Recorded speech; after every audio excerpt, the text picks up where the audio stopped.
یہ وہ سفر تھا جہاں علم صرف سیکھا نہیں جاتا بلکہ برداشت کیا جاتا ہے۔ یہ وہ لمحہ تھا جب ایک عظیم نبی کو بھی صبر کا امتحان دینا تھا۔ حضرت موسیٰ علیہ السلام اللہ کے برگزیدہ نبی جن سے بات کرنے کا شرف خود اللہ نے عطا کیا۔ ایک دن انہوں نے اپنی قوم کے سامنے فرمایا، میں سب سے زیادہ علم رکھنے والا ہوں۔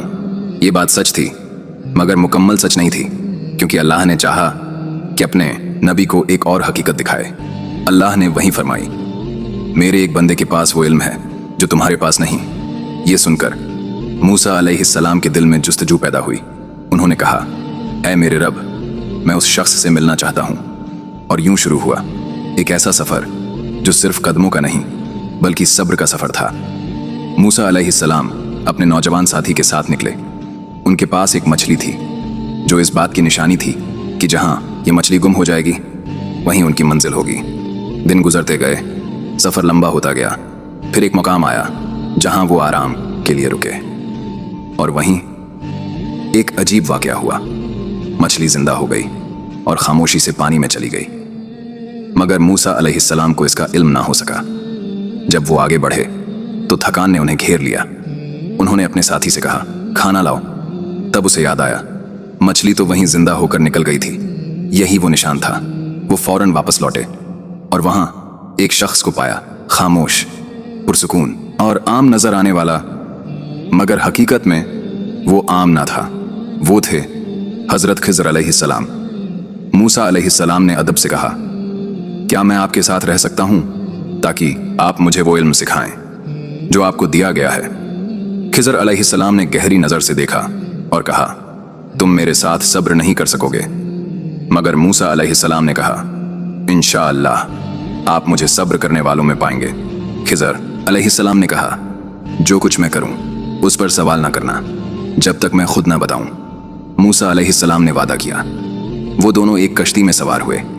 کشتی غریب لوگوں کی تھی جو محنت سے روزی کماتے تھے، مگر اچانک خضر علیہ السلام نے کشتی میں سوراخ کر دیا۔ پانی اندر آنے لگا۔ موسیٰ علیہ السلام چونک گئے۔ یہ آپ نے کیا کیا؟ کیا آپ انہیں ڈبانا چاہتے ہیں؟ خضر علیہ السلام نے کہا، میں نے نہیں کہا تھا تم صبر نہیں کر سکو گے۔ موسیٰ علیہ السلام نے معافی مانگی۔ پھر وہ آگے بڑھے۔ راستے میں ایک لڑکا کھیل رہا تھا۔ اچانک خضر علیہ السلام نے اسے قتل کر دیا۔ موسیٰ علیہ السلام سے رہا نہ گیا۔ آپ نے ایک بے گناہ جان لے لی، یہ بہت بڑا ظلم ہے۔ خضر علیہ السلام نے کہا، میں نے کہا تھا تم صبر نہیں کر سکو گے۔ اب موسیٰ علیہ السلام نے کہا، اگر میں نے پھر سوال کیا تو آپ مجھے اپنے ساتھ نہ رکھنا۔ پھر وہ ایک بستی میں پہنچے۔ انہوں نے کھانا مانگا مگر کسی نے مہمان نوازی نہ کی۔ وہیں ایک ٹوٹی ہوئی دیوار تھی۔ خضر علیہ السلام نے اسے ٹھیک کرنا شروع کر دیا۔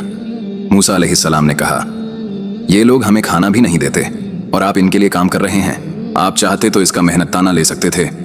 اب وقت آ چکا تھا۔ خضر علیہ السلام نے کہا، اب ہمارے راستے جدا ہوتے ہیں، لیکن میں تمہیں سب بتاتا ہوں۔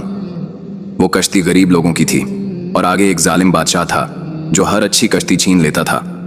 میں نے اسے خراب کیا تاکہ وہ بچ جائے۔ وہ لڑکا بڑا ہو کر اپنے والدین کو گمراہی میں ڈال دیتا۔ اللہ نے چاہا کہ اس کی جگہ بہتر اولاد دے۔ اس دیوار کے نیچے خزانہ تھا، 2 یتیم بچوں کا۔ ان کے والد نیک تھے اور اللہ نے چاہا کہ خزانہ محفوظ رہے۔ موسیٰ علیہ السلام خاموش ہو گئے۔ انہوں نے سمجھ لیا کہ ہر چیز ویسی نہیں ہوتی جیسی نظر آتی ہے۔ کچھ فیصلے ہماری سمجھ سے باہر ہوتے ہیں۔ کبھی کبھی جو چیز ہمیں غلط لگتی ہے وہی اصل میں اللہ کی سب سے بڑی حکمت ہوتی ہے۔ یہ کہانی ہمیں سکھاتی ہے صبر، اللہ کی حکمت پر یقین، اور یہ کہ ہر چیز فوراً سمجھ نہیں آتی۔